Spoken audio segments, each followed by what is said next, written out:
What's up, everybody, and welcome to another episode of Team Chat Podcast, a video game show. I am one of your hosts, Jerrett Wilson, joined to my right by Rachel Mogan. Adios. I mean, hello? Shit. Buongiorno? Like, Buongiorno. What is this? Oh, no.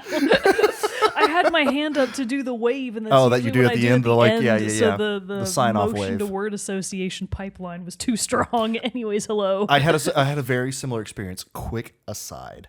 I went the other day to go get some Whataburger, some delicious, tasty Whataburger. Disgusting, but No, go on. It's delicious. But anyway, I'm in line. Normally when you go to places that have two windows, or when you're at a fast food place in general, they take your card, give you your food, then give you your card back with the receipt. Right. This guy broke that chain. What do you do? He took my card, then gave me my card back before giving me any items. Me receiving the card back took that as this is the end of transaction, and I started driving away. And then, I went forward 2 feet, and then was like, "No, shit! I have nothing that I ordered." Backed it up, and we had a had about it. It was fine. A good chortle a about little it. chuckle. It was all good. But no, I understand what you mean. With the flow of actions get interrupted. Yeah. It messes with you sometimes. I thought what you were gonna say. Goodness me. Rude. What I thought you were going to say with that is when you go up to a fast food place that has the two windows, the first window is never, ever, ever open. It is always closed. That is a thing of the past. That is not very often that places have the two-window system. Is not. It's always busted. That's always where you see they're keeping all the extra boxes of straws and napkins. Actually, that's exclusively what's in that space. The only place that still does two is McDonald's. Really? Yeah. I don't think I've ever been to a McDonald's. Well, I don't really go to McDonald's, so what do I know? We I'm a Burger King kid. Really? I don't go to much fast food at all. Yeah. Except for when I'm going home to Mobile, because it's a 10-hour drive. You gotta stop. You gotta eat. And the options along that path are almost always, at least at the timing when I'm always okay, now I have to pee and it's unavoidable. Right. It's either a Burger King or a Wendy's or a Popeyes. Those are the options. And Burger King is what you go to, not Wendy's. Yes.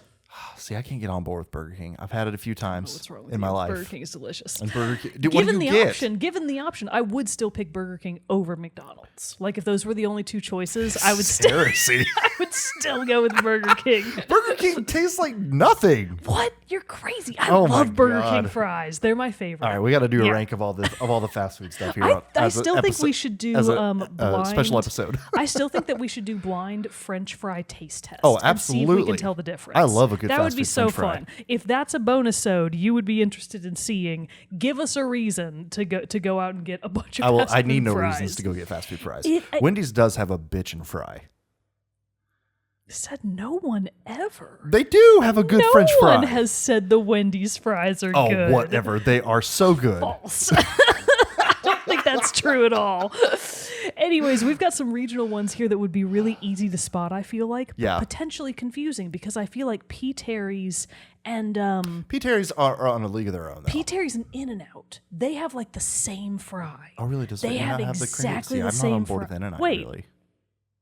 P. Terry's has the crinkle fry? Not crinkle fry. I mean, they have the little thin. Yes, exactly. Thin The shoestring fries. fries. Yeah. Yes. So P. Terry's, In-N-Out, and I feel like a third one that I always forget. They've all got the small fries that I don't like, but I will still eat because it's fries. What are you going to do? Fry. Yeah. But then the crinkle cut fry, that's Raising Cane's. That's Raising the only Cane's, place that does the crinkle Culver's has a crinkle cut. Oh, you're right. Sam that might and I trip us up. have been Culver's people lately. Oh, well, We've had it a few times. It's pretty Somebody's delicious. got money, I guess. Just kidding. It's fast They food all cost the Culver's. same. They all cost the same. Oh, man. All right. Well, we'll do that eventually because that'd be super fun. But welcome to hear us talk about video games, not necessarily fast food. But I mean, we can always switch over to that if people would prefer. Maybe I'll force everyone to enjoy that episode for my birthday this year. That would be fun. That would be fun. Little B-Day stream. Ooh, I like that. Yeah. I like that. That would be fun. We should do that fun. for sure.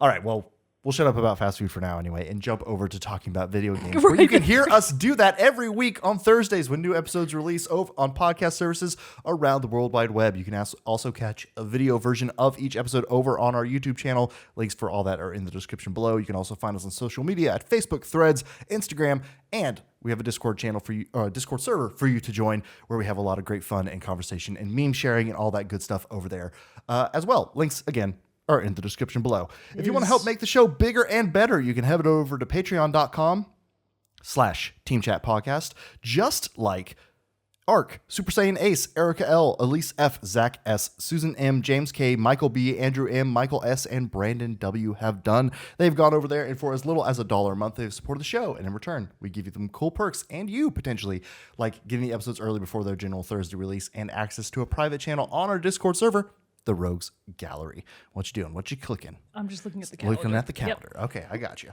But if you can't do that, that's no big deal at all. We totally understand. There are a lot of great free ways that you can support the show as well, such as telling your friends, writing us reviews, subscribing wherever you listen to or watch the show. All of that goes a long way. And to each and every one of our viewers, patrons, listeners alike, heart emoji. Heart emoji. Smooches.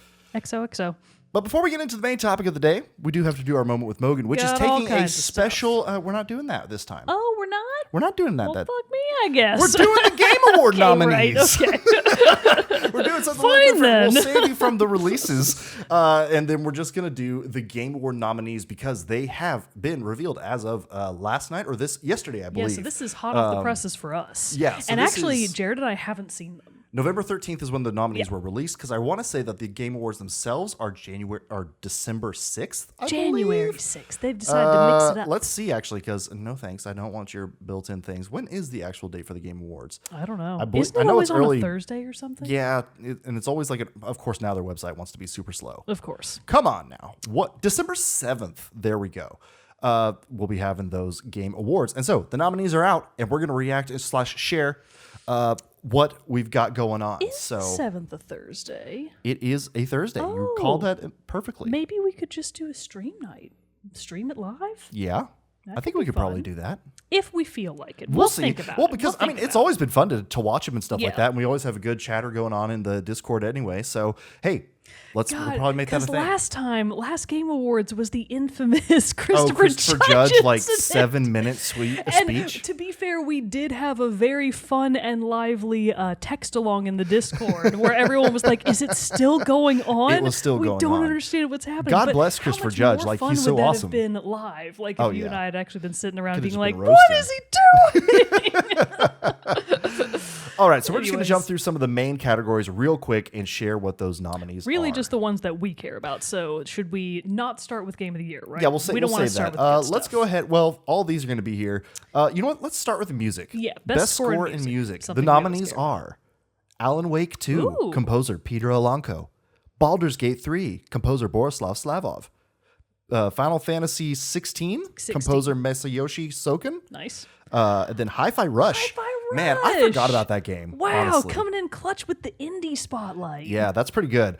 So Hi-Fi Rush, audio director is Shuichi Kobori, and then Legend of Zelda: Tears of the Kingdom, composed by the Nintendo Sound Team. Okay, those are pretty good. Which would we're not going to go into our picks and our nominees. Yeah, Although, let's not go into our picks.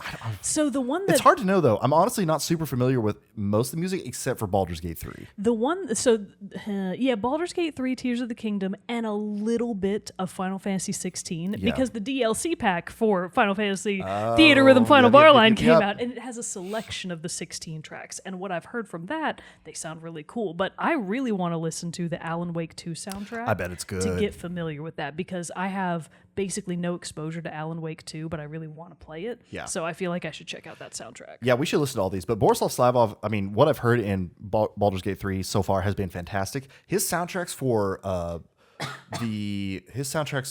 what's the other one? Divinity Original Sin 2. Oh, right. So good. There's a couple like great tracks that he does. So that would be really cool to see.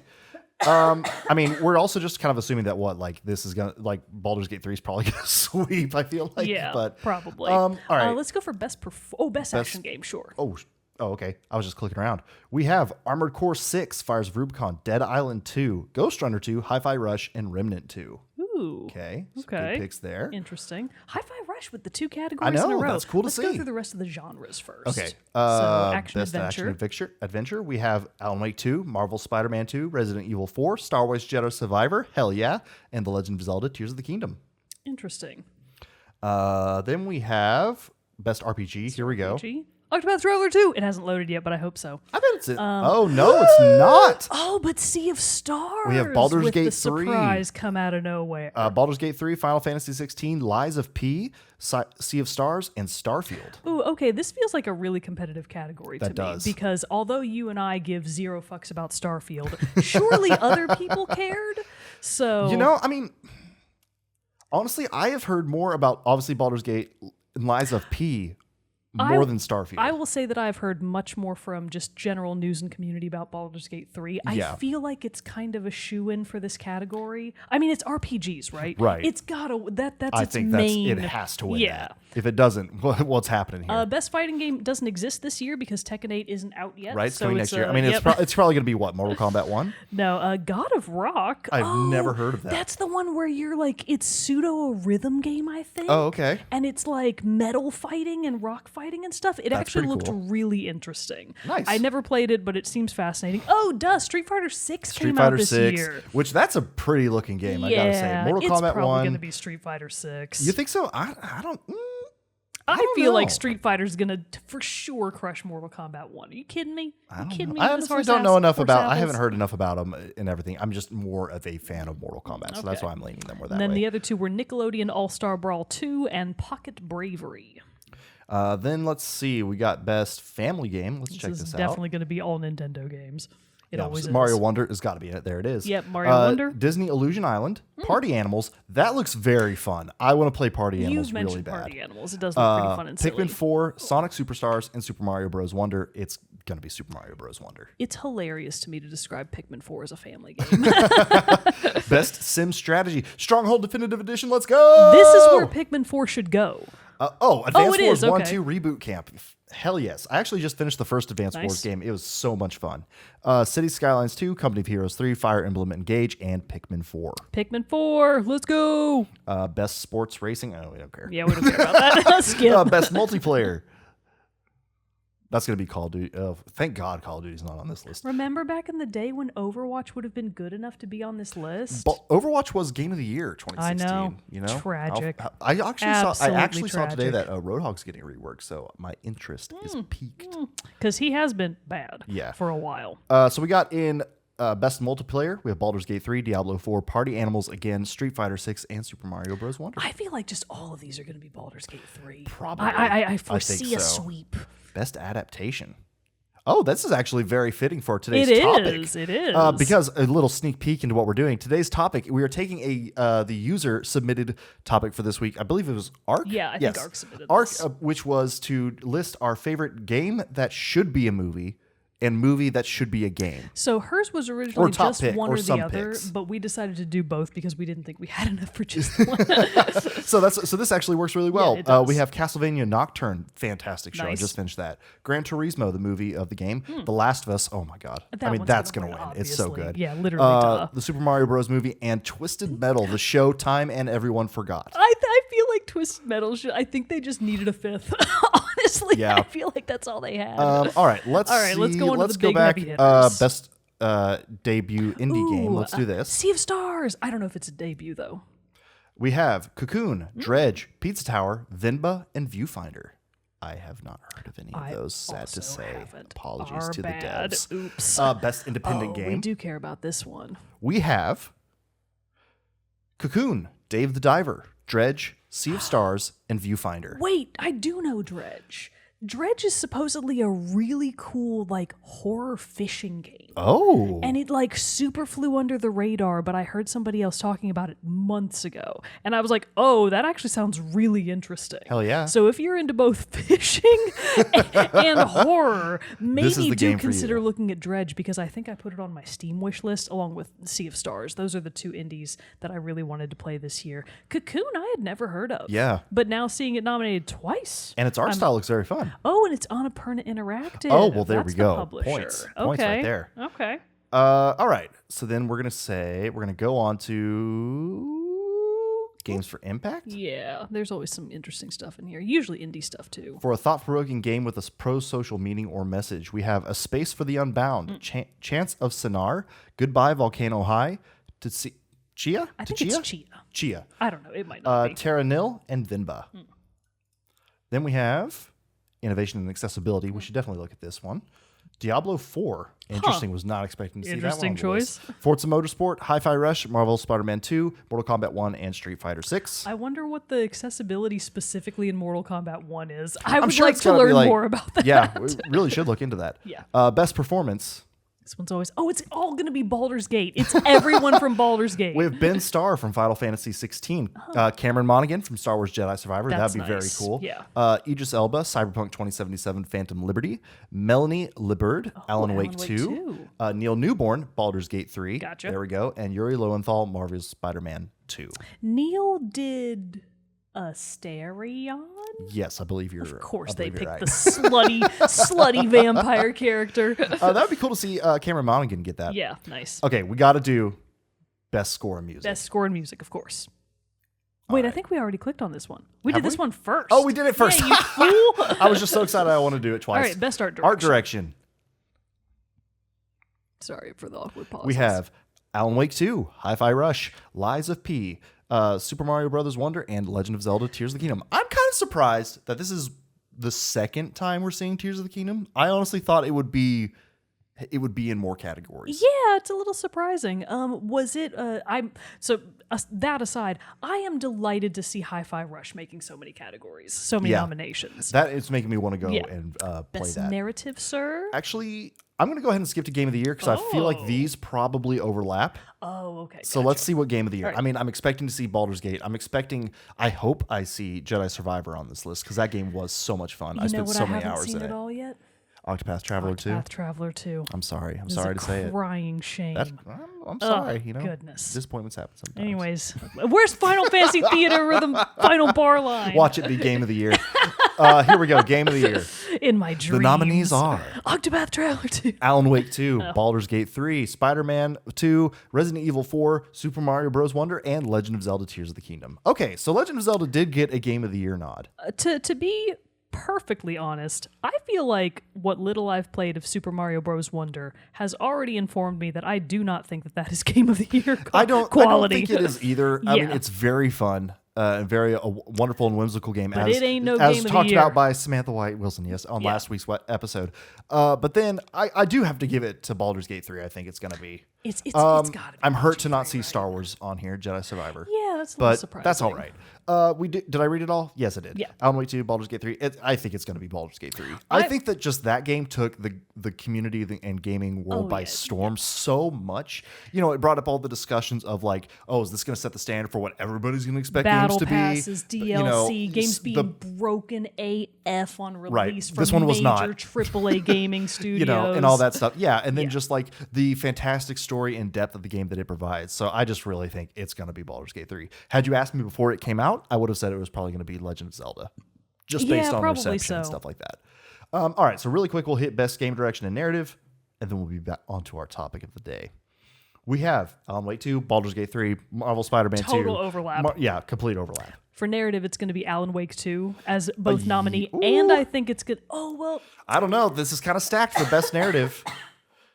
For best narrative, we have Alan Wake 2, Baldur's Gate 3, Cyberpunk 2077, Phantom Liberty, and Final Fantasy 16, and follow it up with Marvel's Spider-Man 2. So, predictions. I don't think Cyberpunk 2077 is going to win anything. It's been nominated for a couple of categories here. Phantom Liberty, I don't think it's going to win a single thing. Okay. I think Baldur's Gate 3 is going to win Game of the Year, but I think Alan Wake 2 is going to make best narrative. I think I could see that. I think it's about a writer, Jerrett.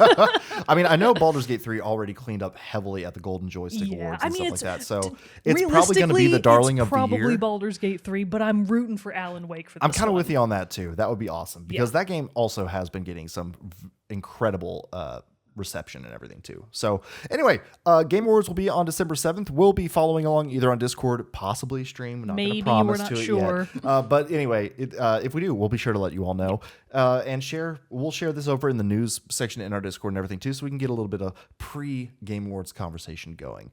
But it is time to jump on to our main topic of the day, which, like we said, we're going to be sharing. We only have one pick per, just because that will, we're talking about 4 different things, and potentially honorable mentions if we have time.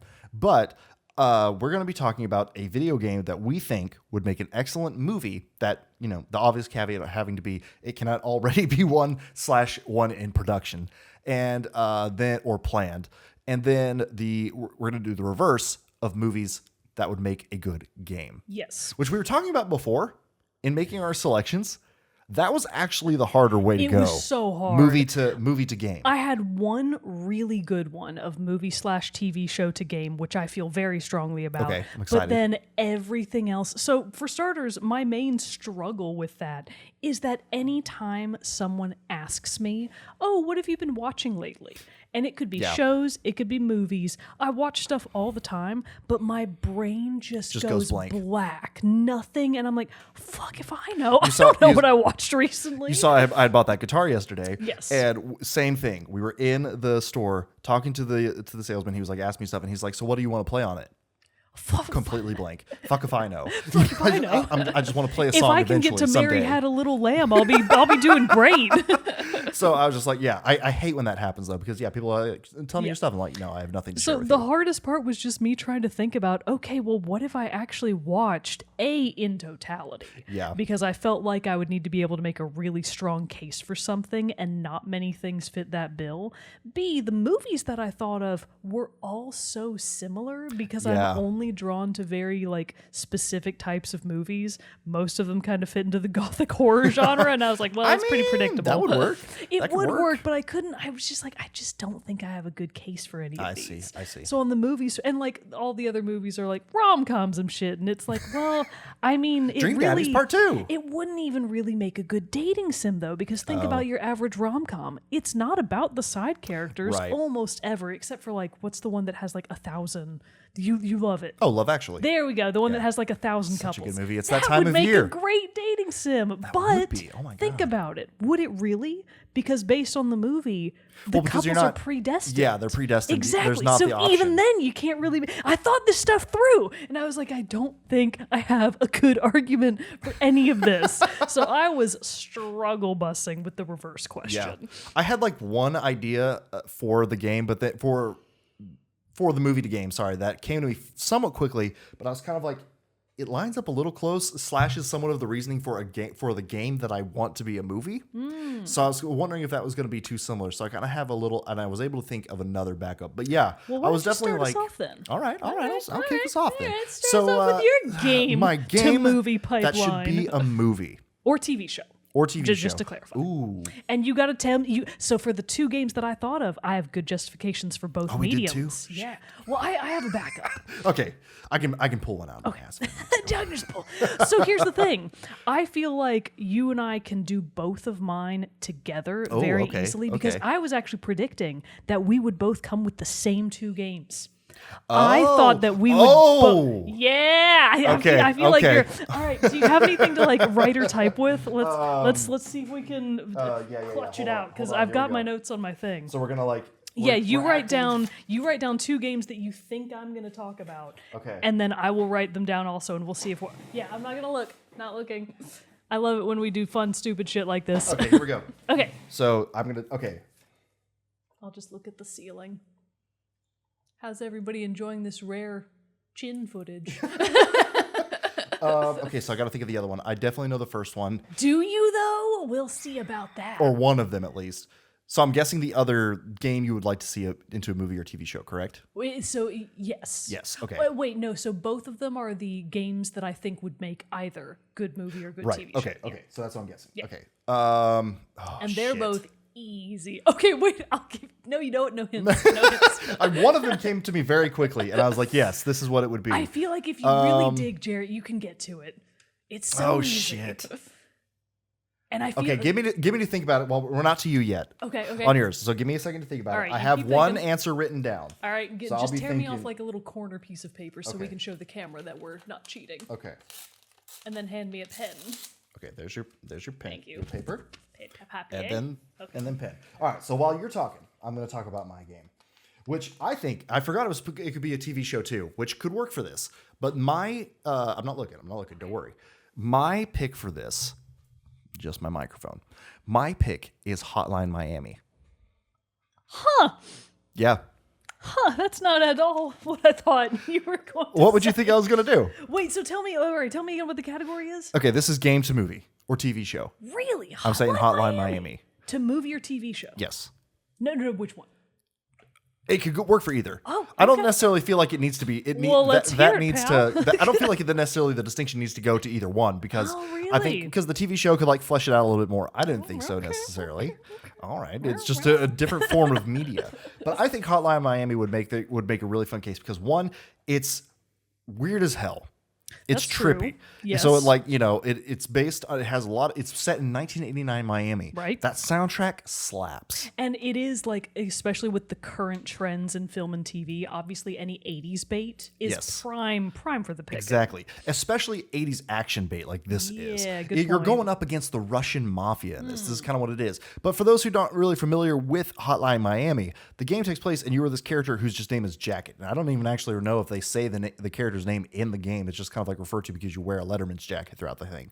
And you're met by these three mysterious figures. You get like phone calls on your phone that tell you to go to these places. And when you go to these places, you like randomly just start like wiping out either mafia, cops at one point, and then just like other, ne'er-do-wells.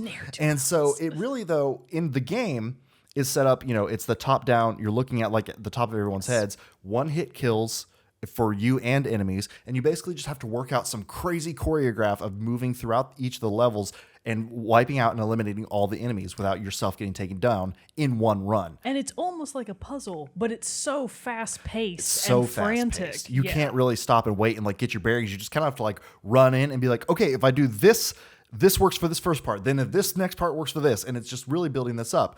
And so what I'm seeing in my head is something, obviously a very visceral and, high octane action movie. I mean, when you say it out loud like that, it does sound like a dead ringer for like a John Wick type. Exactly. I mean, it's just like that, Exactly. right? Like just nonstop, fast-paced action, Yeah. sick-ass soundtrack, Exactly. a bunch of sleek outfits, baller lighting because the Mm-hmm. color palette from Hotline Miami is so in your It's face. like vivid neon. It's Yeah. like, but it's also like in that game, it's like more of the 8-bit, 16-bit pixel art style, and it's Don't just you wear like a chicken mask? the yeah, whole you wear like a time? chicken mask. These Yeah. mysterious figures are also in animal masks. It's and almost like just a blend of John Wick and The Purge. It kind of is in a way, and it's just like, or it's just like, oh, what's a movie?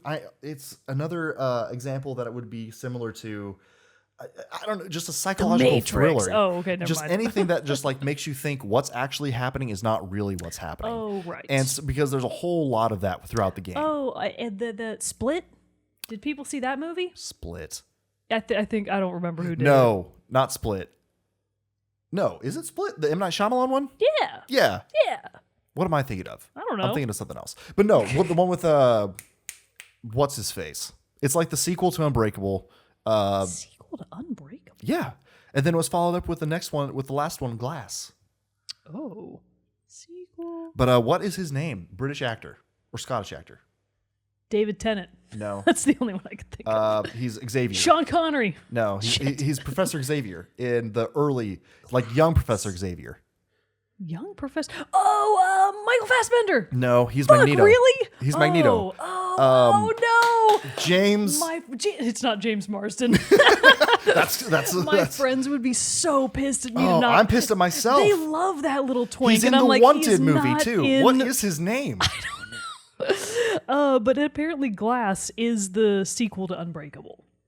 What is this dude's I don't name? know. I don't James McAvoy. McAvoy. That's who I was Okay. thinking of. Oops. Whoopsies. But anyway, what was I talking about with him? I don't know. I don't know. We got where there you somewhere. were going But with anyway, this. I just think that the whole premise of Hotline Miami, where it is kind of like this, like, drug fueled in some sense. It's just like kind of like a weird psychological trippy thriller that, again, 80s bait action movie would be fantastic. You're going to have those fantastic synth soundtracks going on throughout the whole damn Yeah, thing. it would be I just think it would be something very a la John Wick because you move to all these different locations like clubs, police stations, abandoned warehouses, You get to train stations. destroy It just goes every nuts. set piece. It'll be so fun. Yeah. There's probably going to be. They could shoehorn in a car chase, even though I don't think one happens in Hotline Miami. No, I don't could- think so. They could fit one. Well, in the but I'm movie, also, though. but you remember that other movie? I actually haven't seen it, but I love like how they shot it. Hardcore Henry, where it's like the whole thing is like first person perspective, and you like see the guns in front of the person and like how it's all shot. That could be a really fun way of doing it too. So I just think there's a lot of really cool, fun ways that I think that Hotline Miami could be translated. And because I think it would be better for a movie, I don't think a TV show necessarily would do it, because I think it would get too, I was about to say, repetitive in a sense. So I think, like, you know, because like even, I gotta say, the John Wick movies are fantastic. John Wick 4 was great, but there were parts to it. It just went on, I feel like it's just a smidge too many fight scenes. By like the last one, I was like, there's a lot of like, this is like the 10th fight scene I've seen in the last 5 minutes. It's a great movie. I'm not like bashing it really. I'm just saying it just was like a smidge too much. So like I feel like if you tried to do that in a TV show format, might be kind of the same way. So I think like a crazy like hour and a half movie just highlighting the hits of Hotline Miami would be fantastic. Damn.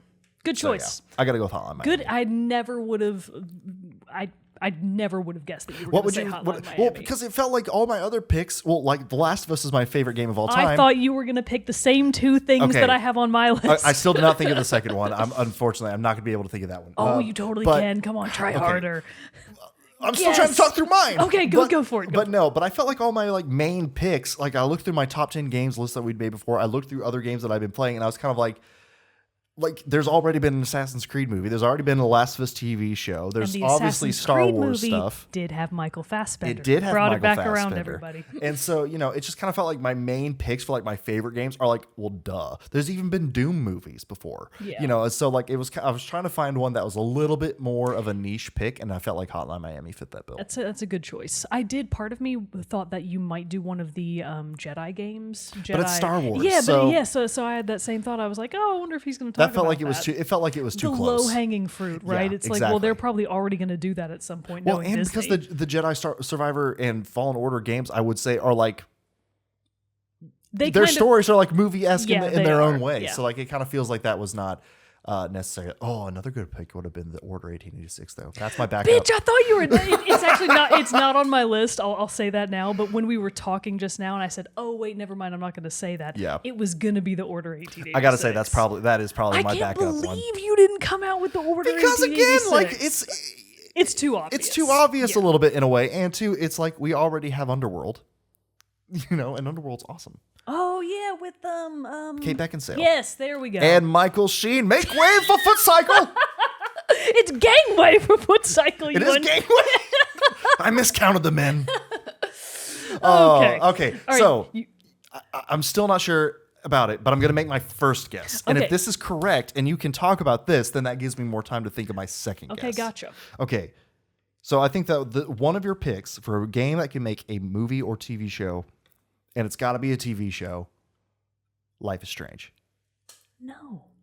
Wow, I didn't even think about that. That's wrong. That's a great choice. It is a great choice, but also it's already episodic. So I mean, it would make a good TV show. Yeah, it would make such a good TV show because, like, I mean, damn, that wasn't your pick. We can talk about that because, like, as an honorable mention, because just think about Life is Strange. Literally has it all. A, gay people. Everybody loves gay TV shows. Hell yeah. We need all the gay people on all the shows. B, teen drama. So a la Riverdale. It's got the teen drama. It's got the crime drama. That's true. It's got the drug drama subplot. Oh, that's true. It's got time travel. It literally, you're so right. Bestie, you're so right. You know, it should have been. It should have been the picks for either both. That's our joint pick then, is Life is Strange. But I'm surprised that was not one of your two. No. So the two, I don't know which one to tell you first. Yeah, because now I'm so off. Because like it. All right, I'll say this. I picked one for movie and one for TV. Which one do you want me to choose first? TV. Vampire. Oh, bitch. I think Vampire would make such a good miniseries. So specifically what I was thinking about with Vampire is... I even saw that on my list, and then I was like... You stupid bastard. I am. You dumb bitch. I thought that Vampire would make such a good, like, tight... 9 to 12 episode miniseries that would specifically structure those like story arcs Yes. based around the movements of Jonathan. The main character's name is Jonathan, isn't it? Yeah, Jonathan Reed, Dr. Reed, yes. Dr. Reed. That would follow Dr. Reed through it has it all. It does. So there are three distinct Game's so sections. fucking good. Yeah, it got so good. So there are the three distinct sections of the game, right? There's like Whitechapel, Yeah. where you're sort of at the hospital and or Whitechapel at the same time. It's sort of the low end of the socioeconomic spectrum. You're down in the trenches for real. Sewers. Everything's going bad. You're down in the sewers. That's the setting. That's the setup. That's where we get to learn about how Jonathan, became a vampire. Yep. It's his whole origin story, blah, blah, blah. And then you move into the next phase, which I'm suddenly completely blanking on. What was that other place? What was it? It was like more. It wasn't like the industrial. It No, was like the wealthy district, or it was like it the. was the middle ground between the two. Like there was Whitechapel, a middle one, and then you go to the west. Yeah, end. I know what you're talking about, but I can't think what it is. Anyways, the point is, it's that middle section where you're kind of like more at the middle class of the socioeconomic threshold, but all of the drama is still very similar because that's the one with the priest. Yes. Yes. Oh, and that was such a good part of the game for me. Yeah, because each episode could be like, to your point, if it's an 8 to 10 episode thing, Yes. each one could take place in like a different, not necessarily even being mission based. It could just take place in like a different district. That's exactly and what like I'm all tie thinking back of. in. Is that like the All- first and, three like, the episodes would theater. all be Whitechapel, and then the next three episodes would all be that plot line with the priest, and then the last one would all be about like the West End. Yeah. So that's how I'm thinking about it, and why I like think that. it would make such a good TV series. That would be such a good one. And plus, just think about it from the perspective of the family drama. Spoiler alert. Mary! Fucking Mary. So for starters, like the whole thing, I feel like if you turned it into a TV show, you would probably want to flip the script a little bit and make it to where Mary is more like an end game thing. Yeah. Because in the I agree. game, Mary is probably the first or second big boss fight you have, right? Maybe middle. Maybe I wanna middle say ground. she's middle. Yeah.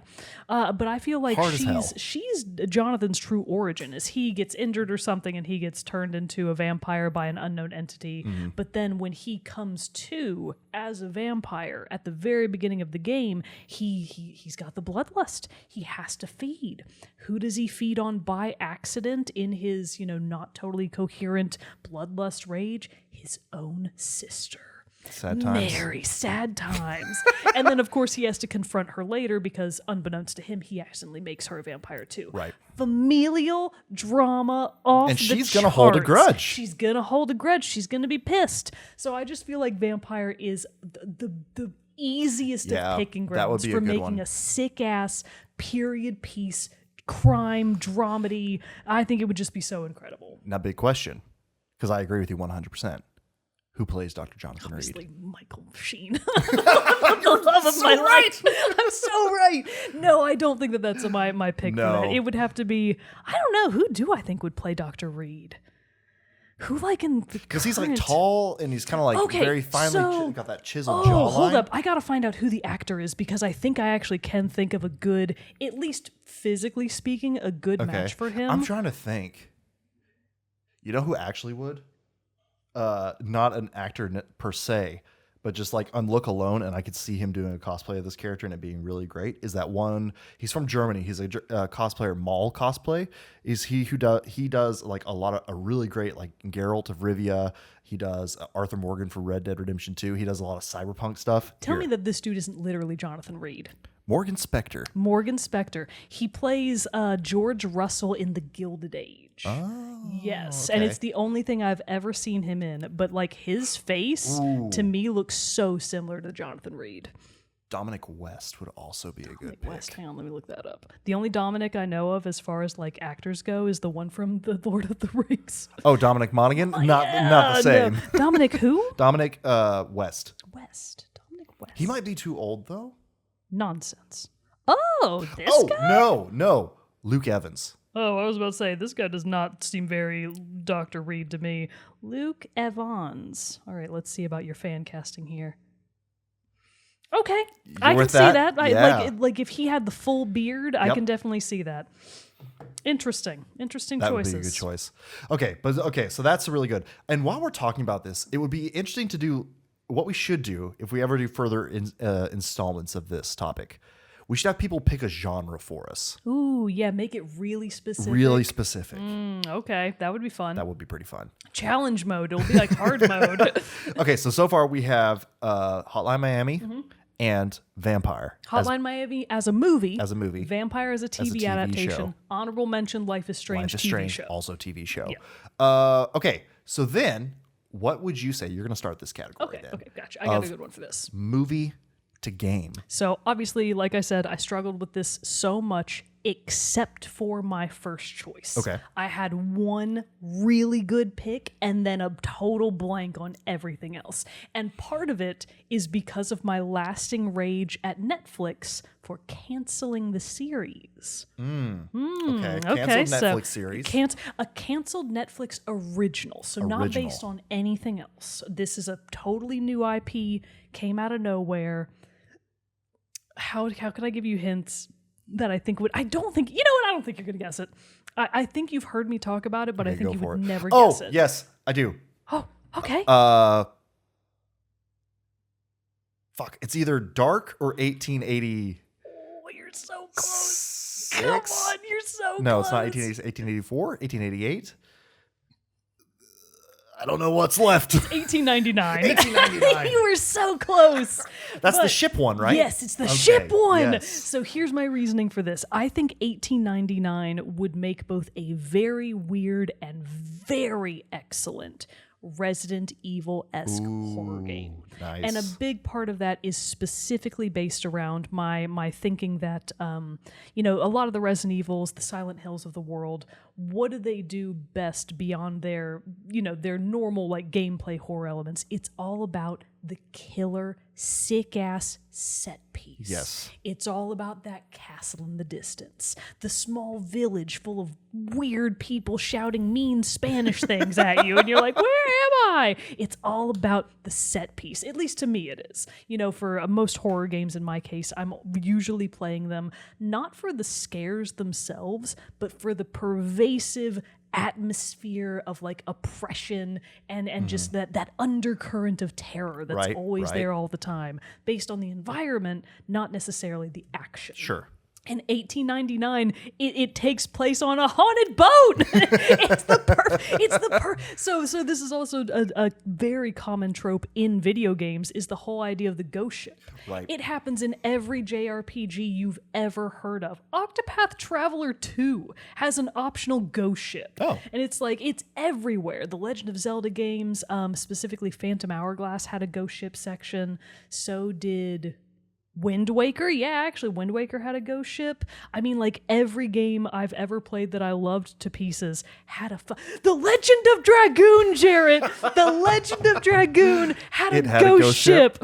So every good game has a ghost ship, and I think that a really tight, contained 10 to 15 hour experience of a game based on 1899 could be so I mean, you're looking at a Resident Evil experience with that time, with that game length and stuff like that. The way that I think it would be really, especially trapped to the ship. Oh yeah.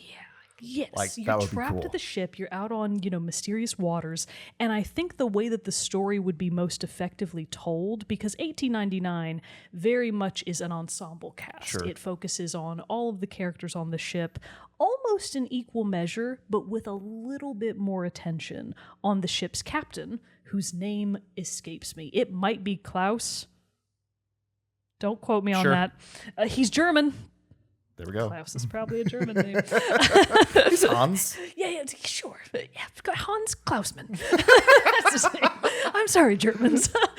But so the captain, who is an alcoholic on the side, so that's already the perfect setup for your unreliable narrator on the ghost ship. Mm-hmm. And then I want to say she has two names because she starts out with a fake one, and then eventually you learn her real name. And I don't remember either of them. Sorry. I want to say it's Martha or Mary or Maria. Mm-hmm. She's the redhead. Okay.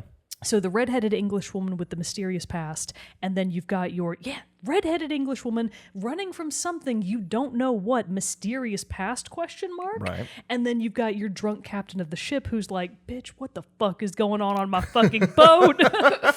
And along with this ensemble cast of other characters from all different backgrounds who for the most part don't speak common languages. So I feel like there could be a really challenging element to that of, okay, how do you want to approach that from an interactive game perspective? Right. Because you can do a lot of really interesting things with language and communication in games. So I feel like that's where they could get a little bit more experimental with it and maybe add in more of like a puzzle element of the puzzle. A big piece of the puzzle in the game would be just figuring out how the fuck to talk to the other people on the boat. Yeah. That may or may not make for interesting gaming, but at the very least, 1899 as an experience of a show, it's got all of the beats of an excellent horror game. Nice. And or horror sci-fi. I'm trying not to give too much away, but you know what?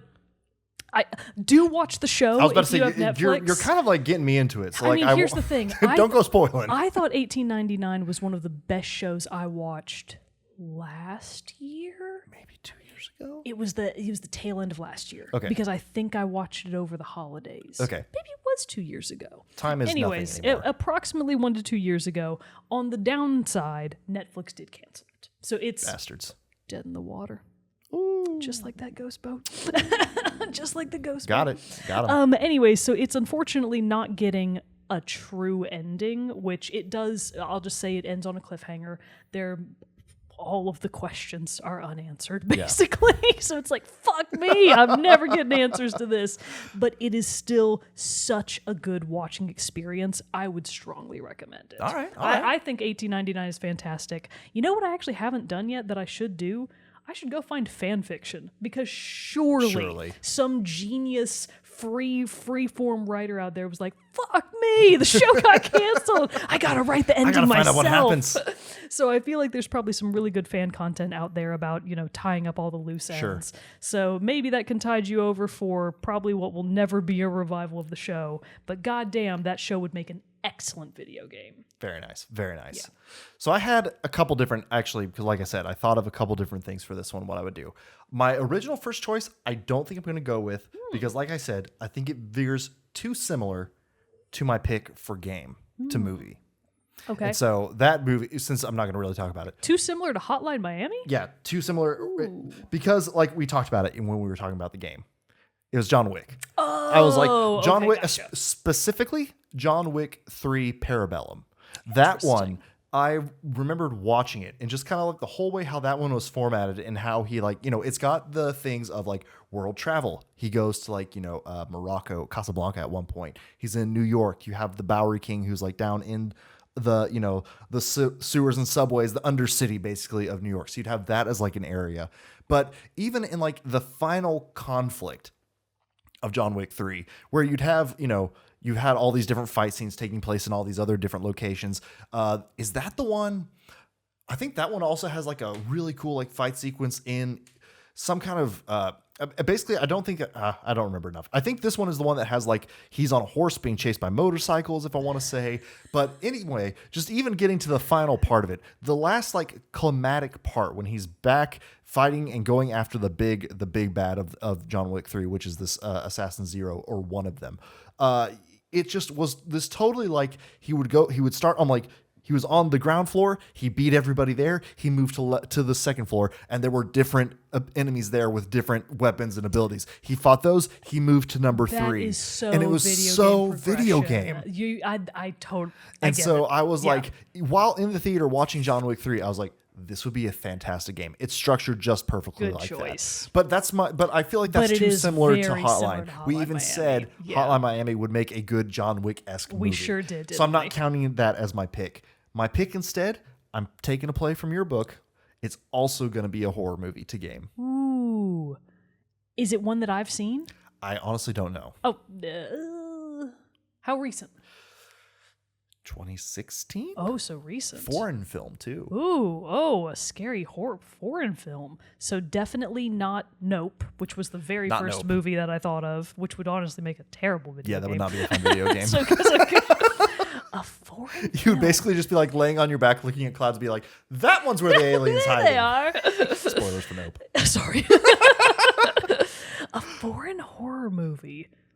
I feel like from 2016. Yep. Oh boy, I feel like I don't know any. I give up. Okay. I'm never gonna guess it. Train to Busan. I never would have guessed it. No. That would make a But good fantastic choice. zombie horror game. Oh my God, you're and not so quite right. like Resident Evil, where it's like, the more survival horror, but like in the like swarming zombie of like the Dead by Daylights, the Dead Islands. Yeah, it really stuff is. like, or not Dead by Daylight, that's the wrong one. Dead Island. Dead Island? Dead Island. No, there's the other one that's like there were like Dead Rising, where it's like the big like horde and swarm of zombies. Yeah. But still, similar to 1899, you're stuck on the train. Yeah. So there's a the whole set lot piece. of like You've got the perfect set piece. Exactly. So you have that.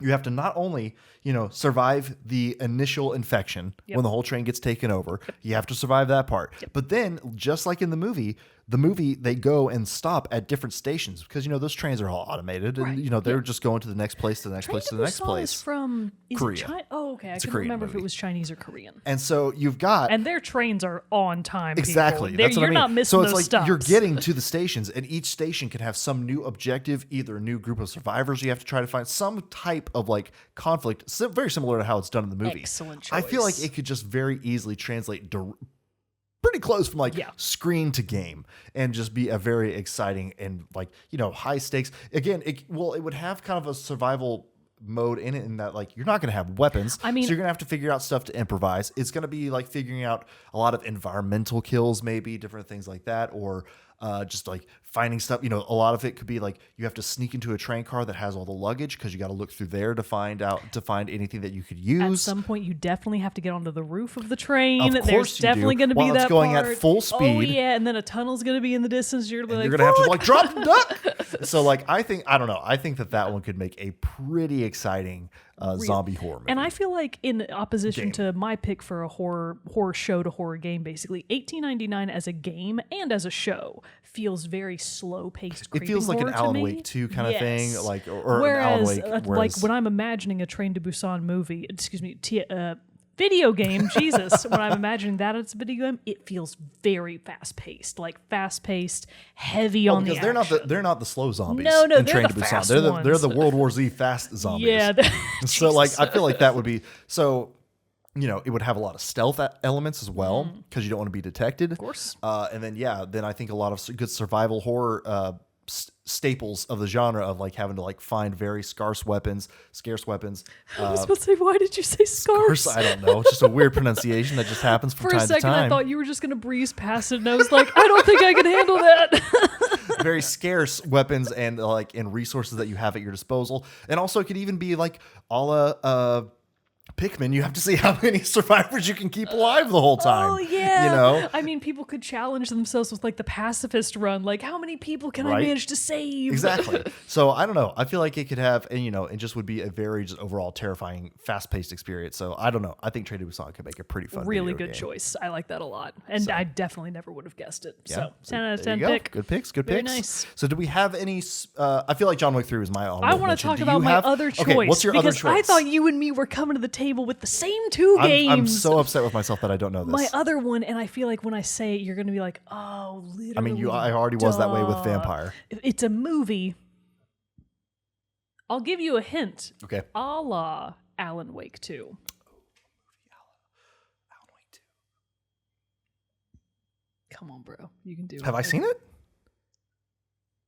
Wait, no, this is the reverse. This is game to movie. Game to movie. Yes. Oh, okay. So and have I have you played it. Oh yeah. Similar to Alan Wake 2. Oh yeah. Oh, is it Control? Yes. Oh yeah, that would be awesome. It would be awesome. Are you kidding me? Control would be fantastic. Control would be so good. And I went back and forth in my mind about whether or not I thought it would make a better movie or a show. Because as far as like tone goes and sort of the weird elements of Control, it's very much in line with Fringe. It's very Twin Peaks to a certain extent, but I feel like the game just would not make a good TV show. I think it's better as a movie. You think so? Yeah, because think about it. Think about the story beats that actually happen in Control, the order that they happen in, and if you took out all of those extended action sequences, how quickly they would occur back to back. Because when you think about it, she she's just in that building for what is essentially a night, a day. There's no day to night cycle. There's no time in Control. So for all you know, this is all happening in the space of a few hours. And I feel like that's how it would sort of play out in the movie. Yeah. Is that Jesse? Yes. Jesse Faden? Yeah, Faden? Jesse Faden. Yeah. Yeah, I think it's Faden. So Jesse gets to the Bureau of Normal Shit that happens. What's it called? The Bureau. Isn't it just called the Bureau of Control? Yes, I think We're so. so stupid. It is called Yeah, like it just is. the Bureau is what they refer In to my in the head, game. I yeah. call it the Bureau of Normal Shit. So Man, I should replay that game. yeah, me too. And I've been thinking about it a lot recently because of Alan Wake 2. I'm like, oh man, Control's such a good game. That would be awesome. But think about it. It has a pretty tight, contained cast. There's really just Jessie, the thing that's in her mind, Right. Yeah, Polaris, the hiss itself, which is, not really a corporeal being. It's just sort of a threat from the outside. The janitor as a movie character. Oh So my good. God. Would The be so good. scientist from all the recordings. Dr. Darling? Yes. Casper Darling? Are you kidding me? Yeah. Dr. Darling, the previous director in all of his flashbacks, and her brother especially. Right. The cast is all right there. Soundtrack by oh crap. Old Gods of Asgard. Yeah. Oh my God. And just think about the really bombastic scenes from Control, like specifically the labyrinth scene. Oh my That God. would be some trippy ass It visuals. would be. They would get to mix in everything that everybody learned from movie that everyone loved. Interstellar. No. What? Not Interstellar. Inception. Yes. Apologies. I was like, I know you. Christopher Nolan. I'm on the right track. Movie started with an eye. Yes, everything that they learned. The hallway from, scene, when it like rotates yes, back and stuff. absolutely. Oh man, that would be so fun Such a good as pick. a movie. It would be such a good pick, and like just man. all the weird shit that happens with the janitor for like those weird, just sort of sprinkled in monologues that give you like the sense that something more is happening. Because don't those happen where it's like completely black background, except him just kind of like lit up like interrogation light style, and then like zooms in on him and like comes back out, and he's just like narrating or saying monologuing something. That would it would be so good. Control would be Control would make a sick movie. God damn. Yeah, damn. And they already did all the mocap for it. They just have to un-mocap it. It would be so easy. And paint on clothes because they're in mocap suits. I feel like they shouldn't even bother. Just put it out there. Just cut out all the action. I mean, obviously there would still be in my mind a few of those big action sequences, but the action would be significantly scaled Specifically down. the moment when Old Gods of Asgard played in the game. Yes. Oh my God, Jesus. Such a they good would part. have to keep that part. And that's the best. I don't know though, but game. yeah, like having in all of her powers or like in everything that she can do. The times when she has to go to the motel, the Ocean View Motel or whatever it's called. So fun, See that? so weird. I don't know though. I see that could be a whole show. I think it could work as a show too, because you could do like a whole, but again, like limited run thing, like one series, one season kind of thing. Because like a whole episode could be just the hotel. And then you could structure it where it's like she has to get out of it and everything like that. I know you like go back and forth to it several times, but I still think like that could be like its own like weird, what the fuck is happening? Why am I here? Kind of like episode. It could work, I think, but I still think, I think a movie would be its best translation. I'm still personally on board for a movie because I do feel like there's quite a bit of stuff that they could cut and not really lose any of the core of what makes Control so unique and interesting. If I had to concede for a TV series, it would be 3 to 4 episodes max, 1 hour each. Yeah. Nice, contained, Limited short, miniseries. concise. I think that one of Control's greatest strengths is the tightness of its story. Yeah. And I feel like expanding it out too much, putting in too many of the details from the game would actually take away from the story itself. I like that. I like that a lot. All right, those are some good picks, man. I can't believe I missed that either. I was so confident that we were going to come in here with the same 2 games. Control honestly was not even on my radar. I like didn't even think about it at brother. all. I'm sorry. I apologize. No, it was not there at all. It's like I don't even know you. That was a fantastic pick. So so there are our picks for games to a movie. We have honorable mention of the Life is Strange as a TV series, Hotline Miami movie for my pick, and then I completely blanked on yours. What was it? $18.99 for media to video game, Right. and then for video game games to movie. TV show. Vampire. Vampire. That's what it was. And then video game to movie Control. Yeah, that's a good one. And then my other one was John Wick 3 Parabellum as movie to game.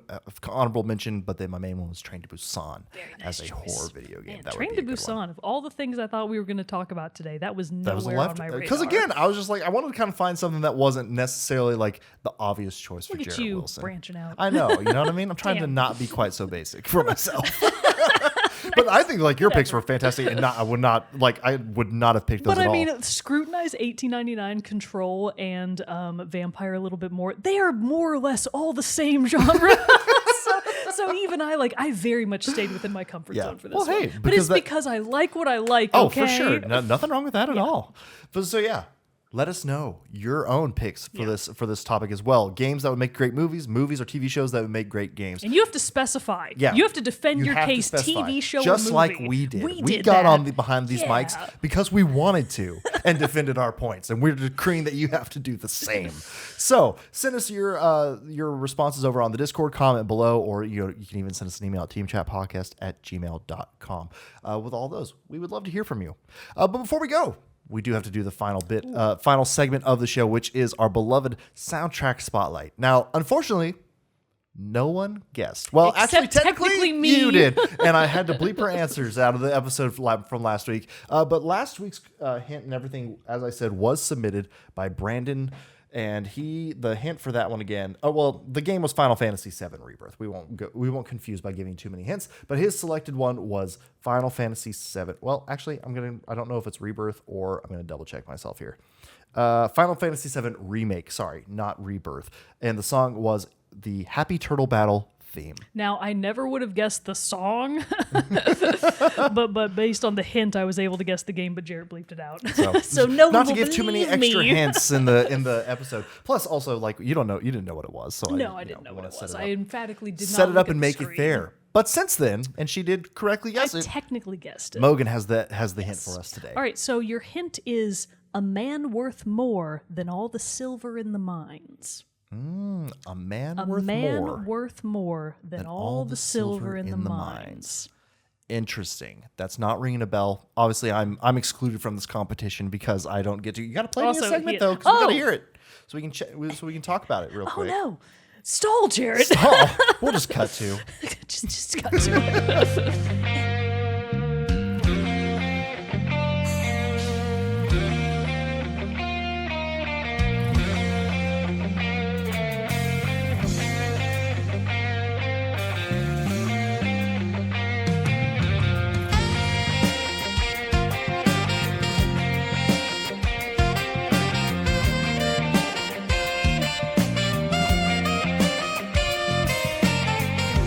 Sorry, I have to eventually play it out. I just get so into that song. Man. It's so good. The saxophone. The sweet sax. With the sax. Oh, it's a underrated instrument in nowadays time. It's underrated in today's time, and it's deeply underrated in video games. Oh, yeah. Think of the last time you could really pick out a sax in a video game soundtrack. Not me. You know what? The one track that I can immediately think of that was heavy on the sax in the best way is Setsuna's theme from Evil Zone. Oh. A PS1 fighting game no one played but me and Bro Mogan, and her theme slaps. Awesome. So what was the hint for this week's one more time? A man worth more than all the a man worth more than all the silver in the mines. Okay, a man worth more than all the silver in the mine.